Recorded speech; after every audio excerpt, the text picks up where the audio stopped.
Things to know before moving to Eastern Oregon. If you are moving to this area or you're from here and you're looking to buy a home, doesn't matter if this is your first time, second, third time buying a home, I think you should watch this video because I'm going to go over different type of properties inside city limits, outside city limits, manufactured home, stick built homes, resale homes, new constructions, and more. So make sure you keep watching this video, invite your family members, whoever is involved in making this purchase decision.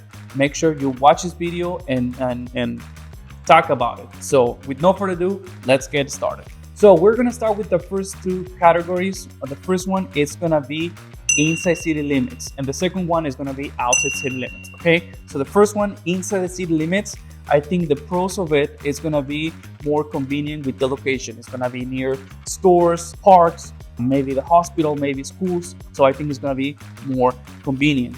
There's gonna be less maintenance. You know, when you have acreage or you're outside the city limits, you're probably gonna have more things to maintain. When there's less space, less things to maintain. So for some people, it's pretty good. And the third one, it's gonna be less expensive compared to outside city limits. Usually outside city limits is more expensive. Why? Because there is more land.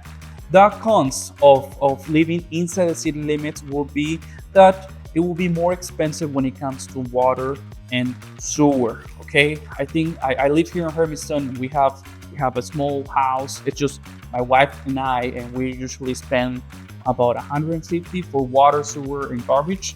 But if you're outside city limits, you're probably just gonna pay a certain fee every time you clean the septic tank and maybe some electricity to run the well. So that's one of the cons about living inside city limits.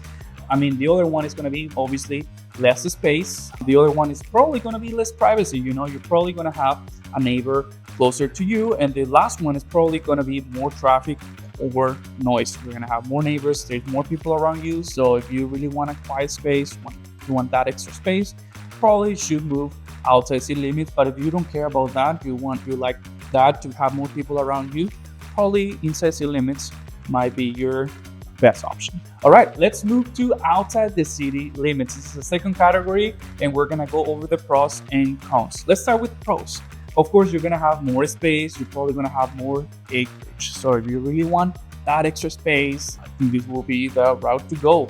If you have the water rights option, I think that will be great. You just pay a certain fee a year, and then you get to water your space, and you don't have that extra, what is called that extra fee if you over water your property. I think one of my experience, one time we purchased a brand new construction, right?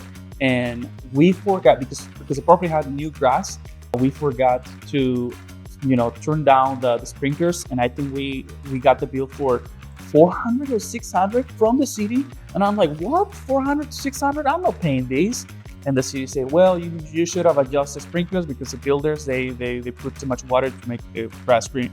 I said, no, we're not paying these. So I think they negotiate that, but that was just an example. So going back to my example, it's probably just gonna be more affordable when it comes to water and sewer. You just pay for that amount, and you don't have to overpay if you use your services for more than you should have. The other pretty cool thing about living outside city limits is gonna be less taxes. I think part of it is that probably part of those taxes are going to go to the county, and not all of it will be to the city. So I've noticed properties outside city limits pay less taxes compared to inside city limits. Of course, there's a lot of factors, depending on how big is the house, if you have additional buildings, how developed is the property. If I know some people, pull the permits and they develop their piece of their land, and of course, the more you develop, the more higher taxes, I guess. But I'm not an expert on taxes, so I'm just giving you an idea what I've noticed. So if you live outside city limits, taxes might be low. The other pretty cool thing about living outside city limits is that you're going to have less regulations, farming, or, parking additional vehicles, or just if you are having a party, noise, just all those type of things, you're probably going to have less regulations. But on the other hand as well, it can be a bad thing, because I've noticed some properties outside city limits have not been super maintained, and there is not much you can really do about it. Yeah, those are the pros. Okay, the cons of living outside the city limits. Location might not be as convenient. You're gonna have probably, I can almost assure you that you're gonna go through a third road. So if you like to have your car clean, that's not gonna really work. But I guess you have to get used to it. My wife and I we've been thinking to move outside city limits, but that's one of the things that keep us away from it. We like to have our car clean, so that's one of the things. Maintenance, of course, you're gonna have more maintenance compared to a house that has, some backyard space. Usually, prices of homes outside city limits tend to be more expensive because number one, they're more desirable, and probably number two, more land. Okay. The other consequence and this is not really bad, but I think this is more about preference. A lot of people don't like manufactured homes, and a lot of homes outside city limits are gonna be manufactured homes. And so we're gonna go over into detail on manufactured homes versus stick built, but yeah, we'll go over that in a minute. All right, now let's jump to resale homes versus new homes. All right, resale homes, you're gonna see inside and outside city limits. Talk about with your family what you guys decide, inside or outside limits. The next thing that you need to think about is resale homes. Honestly, you're not gonna see a lot of new homes outside city limits. It's gonna be super rare unless you build from the ground. But let's talk about resale homes. Probably see this more inside the city limits. Okay, so I think this is one of the biggest benefits, which I think is pretty cool. You're gonna have more negotiation room because it's more of the people that resell homes. They are individuals. Compared to new constructions, it's companies, and companies, they really don't like to negotiate. So the chances for the seller to negotiate is probably going to be higher on that. Okay, resale homes tend to be a little bit more affordable compared to new homes. That's another pretty cool thing. The other one is going to be in a more established neighborhood. You already know that the neighborhood has been maintained for a few years. Some neighborhoods are very established and they're pretty popular, and a lot of people want to be in certain neighborhoods, and that's okay, it's preference. But the cool thing is that you already know that the neighborhoods have the neighbors are already established. Or there some new construction, you don't know who's going to be your neighbor. You don't know if they're going to maintain the house. You don't know if there's no HOA. You know if they're going to paint their house pink. I hear some stories about new constructions that are funny, but that's another video to talk about. Some of the homes, they already have upgrades on it, and even if those homes are already upgraded, some of those upgrades, they really don't add too much value to the home, but they're more desirable. So those are pretty cool. The other one that I've noticed as well is that homes probably on the 2000s, 1990s, 70s, 80s, 50s, they tend to have more room on the yard. They tend to have more yard. Brand new constructions, they try to build homes as much as possible, and it's just, you're gonna have more yard space. And the other one is that you're probably gonna have more square footage compared to brand new construction. All right, let's jump to the cons from buying a resale home. A resale home might need some repairs, some dings and don'ts. It's kind of like when you buy a car. You're buying a used car, you don't expect much about it. It's gonna have some wear and tears. Probably the roof is not gonna be brand new. It's probably gonna be maybe missing some shingles. Maybe the paint is not 100% on point. Maybe there's gonna be some scratches on flooring. Make sure you check the HVAC, electricity, plumbing, all that. Home inspector will go over that with you, but don't expect perfection on a resale home, and you're probably gonna have to put money into it, either short or long term. I don't know, there's all type of resale houses, so expect that. Okay, but that's why you're getting probably a more affordable price compared to new construction. So the other con of buying a resale home is that some sellers, you never know, it depends on the seller. Some sellers will not do all of the repairs that you ask for. Okay, why? Because it's a resale home, and don't expect perfection on a resale home. So you might not get all the repairs that you want on a resale home. And the third one, I will say, you're probably not gonna have a warranty after you buy the home. You buy the home and that's it, period.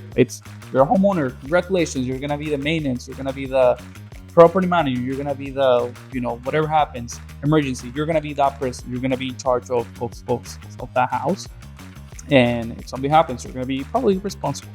Right. So compared to a new home, you're probably gonna have a warranty, but we'll go over that in a minute. All right, let's jump to new homes. These are the pros of buying a new home. The first one is probably the first one. Most of new homes in the area are going to include a 1-year warranty, which is pretty cool.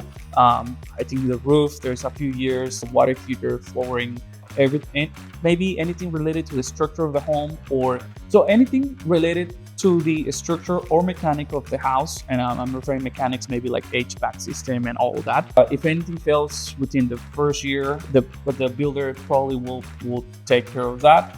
But for example, if you don't water the grass and you call the builder and say, hey, can you fix this? The builder will come back and say, well, you didn't water your grass. So kind of common things, right?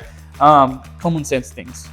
The other cool thing about buying a new home is that you might be able to customize the home. You might be able to choose the inside colors, the outside. You might be able to customize the floor plan, what lot you want it, probably where the house is facing, if it's facing northeast, northwest, or where the house is facing comparison where the sun is coming. That's pretty cool. Not a lot of people pay a lot of attention to that, but you can customize location or colors or floor plans, more customization. The other one is no one has lived on that home, but you're going to be the first owner. Everything is new. The smell of a brand new home is just a great experience. The other nice thing about it is that you're probably not gonna worry about repairing the home because it's brand new and everything is new, and you're probably not gonna have to worry about it. All right, let's jump to the consequences of buying a new home. Like I said, you're not gonna see a lot of new homes outside the city limits. In fact, I don't think I've seen any new home outside city limits. I've seen a few manufactured homes, they build the land, but there are just a few of those. I don't think I remember any one that came recently. But my point is that I'm talking about new constructions, builders that build inside city limits. Okay, so consequence number one, you're probably not going to have a lot of equity right away. Why? Because the builders, they try to maximize square footage, price per square footage, and they're trying to sell it for as much as they can. So you're not gonna get equity right away, and probably that's okay because you already maximize that on all the things that a house include. All the flooring, all the fixtures. Most builders include that already there. You're probably not going to have a lot of negotiation with builders. Why? I think one of the biggest reasons is because builders, they know if for example you're the buyer, they know that you try to offer really low, they'll probably say no to you. They know that there's more people coming in and try to buy their properties, and they're more exposed to sell homes instead of one individual selling their home. Most people, they only sell homes like 1 or 3 times on their lives. When sellers, they sell homes all the time. So there's going to be less negotiation. The other consequence is that you don't know how the neighborhood is going to look in the next 3, 5, 10 years. You don't know if the neighbors are going to maintain the grass, or they're going to take care of the outside or inside, or you don't know who your neighbor is going to be. The other consequence, and the last one of new homes, I think it's gonna be waiting time. Some homes you need to wait probably 4 to 6 months, some of them longer. So some of them are already built, but you probably have to wait a little bit more. Okay, if you made it all the way to half of the video, I think we're half of the video. Thank you so much. I'm throwing all this information on my years of experience on real estate as a real estate agent, but also on my personal experience as an investor, and talking to a lot of people, getting exposed to a lot of first-time home buyers, investors, builders, sellers, agents, real estate agents, appraisers, lenders. So all this experience, I'm just throwing this for free. So all I ask is that you like this video and share it, and call me if you have any questions. I'll be more than happy to be your agent and represent you, either to sell your home or buy it, and be part of both that huge decision that is to buy your next investment. Okay, let's go back to the video and the information. Let's jump to manufactured homes. One of the first benefits of buying a manufactured home will be that it's more affordable. Okay, yeah, I mean, if you compare a home, I think right now we have a home for 14 or 1500 square feet and we're selling it for 300,000. It's inside city limits. But if that home would be stick built, it would probably be 50 or 60,000 more expensive. So manufactured homes tend to be more affordable. When manufactured homes are getting built on a manufacturer line, there are different point of inspections. So on that line, there's different people doing their thing. They inspect it and they go and pass it to the next person. But I think that's pretty cool. More point of inspections. And the other one is that they're, I think, more convenient to install if they're available. Of course, if you're looking to live outside city limits or just your bare land inside or outside city limits, doesn't matter. It's probably going to be faster, more convenient, and probably more affordable than building a stick built home. Right now, they're kind of like, almost same pricing, but I think it's more affordable to install a manufactured home. There's a lot of factors, but that can be another video. Okay. Consequences of buying a manufactured home. I noticed interest rates or in closing costs tend to be a little bit more higher than stick built homes. I'm not an expert. If you have any questions, talk to a lender. But that's just my experience that I've seen as a real estate agent when people go for manufactured homes. Appreciation rate is slower. Probably you're not gonna have as much equity compared to a stick built home, but that's why manufactured homes tend to be more affordable. Okay. The other one, it's probably going to be floor plans. Some floor plans are not going to be as desirable as a stick built home. The other one as well is that a lot of times manufactured homes, they don't have a garage, and if they have a garage, it's probably going to be detached from the home. When it comes to finance a manufactured home, if it's either your first home or investment, your lender probably going to ask more questions. Probably it's gonna have to have tie downs. I think last year I tried to buy a manufactured home as an investment, and my lender just told me no. But hey, I'm just sharing my experience. I'm not a lender, so regulations are changing a lot of times. So maybe 2024, 2025 is easier to finance a manufactured home as an investment. But my experience, I couldn't finance a manufactured home as an investment. So check with your lender. Now let's jump to stick built homes, pros and cons. The first good thing about a stick built home is that stick built homes are more desirable. It's easier to add square footage if you're gonna do an addition to the home, an additional room. It's probably be okay. You're gonna build more equity, and when it comes to permitting, when it comes to all that, it's easier. Manufactured homes, it's so interesting. I don't want to go too much into details with manufactured homes and add-ons, but most of the times, on my experience, when I see an add on a manufactured home, if they don't got a permit, the lender might tell you, hey, you need to take it down or things like that. So make sure you talk to a licensed contractor, and if you're thinking to do an addition with the manufactured home, talk to them. Same thing with stick built home, but my point is that it's easier to add an add-on to a stick.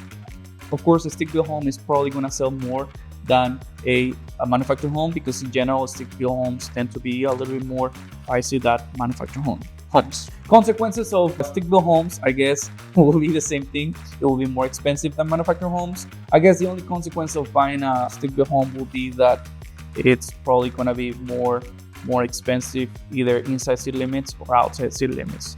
Stick built homes in general tend to be more expensive. Okay, last section, building on land. Here are the pros and cons. I hear a lot of people, they're like, hey, I want to build my own home. And first of all, if you're gonna build your own home, I advise you, if this is gonna be your first home, I would not really go for building in land. I would try to go for either new construction or a resale home. Just go through the buying experience, build some equity, and then build your own home. Why am I saying this? Because there's gonna be some learning curves, or there's gonna be some things that you are going to go through your first home that you're gonna realize, and you're gonna say, okay, this is what I really want on my next investment. But if you build from scratch and it's your first home, you're gonna be like, okay, well, I still want to build my next home in the next time. So, but hey, that's just my opinion. You do whatever you want, or give me a call and we'll go over the details. let's go over the information. Who cares about Alex's opinion, right? The first good thing about building online is that you're probably going to have equity right away. That's what I've noticed when people build they online. They tend to have equity right away, and you can customize it however you want. That's pretty good, right? That's a pretty cool thing about building on your land. If you want a bigger home or a smaller home or 3 beds or 2 baths or whatever, you can just do it however you want. If you want a stick built home or manufactured home, or you want to place it like this or like that, as long as it's up to code, it's gonna be fine, right? The consequences about it is that there are gonna be additional costs to getting a permit, getting a contractor, if it's inside the city limits, you have to connect it to water and sewer. But if it's outside city limits, you have to install a well and septic. So that's an additional cost that you have to take in consideration when you're building on top of the land, building, license, hiring a contractor, a lot of costs involved. So take that in consideration. Of course, building takes longer. Okay, you need to find a good contractor that you trust or you have experience doing it. It probably takes you more time doing it. Right now, we're building an ADU, and it's an interesting process. And the last consequence of building is probably going to be frustrating. Even if you do it by yourself or you hire someone else, there's always surprises. So you're always in the learning process, and it's a process. So hey, I hope you find this video informational and helpful. I'm just giving you all the options that you're gonna find in this Eastern Oregon area. Remember that this is a rural area, so you're gonna have 2 options: inside city limits and outside city limits. Okay, remember that outside city limits, you're probably not gonna have new construction unless you build on your own land. But if you're going inside city limits, you're gonna have new constructions and resale homes. Okay, new and resale, you're gonna have stick built and manufactured homes. Okay, so those are the main topics that I want you to think about when you buy your next investment. As always, if you have any questions about this topic, just shoot me a text, give me a call. I'm here to help you. Thank you so much for watching this video, and see you guys on the next one.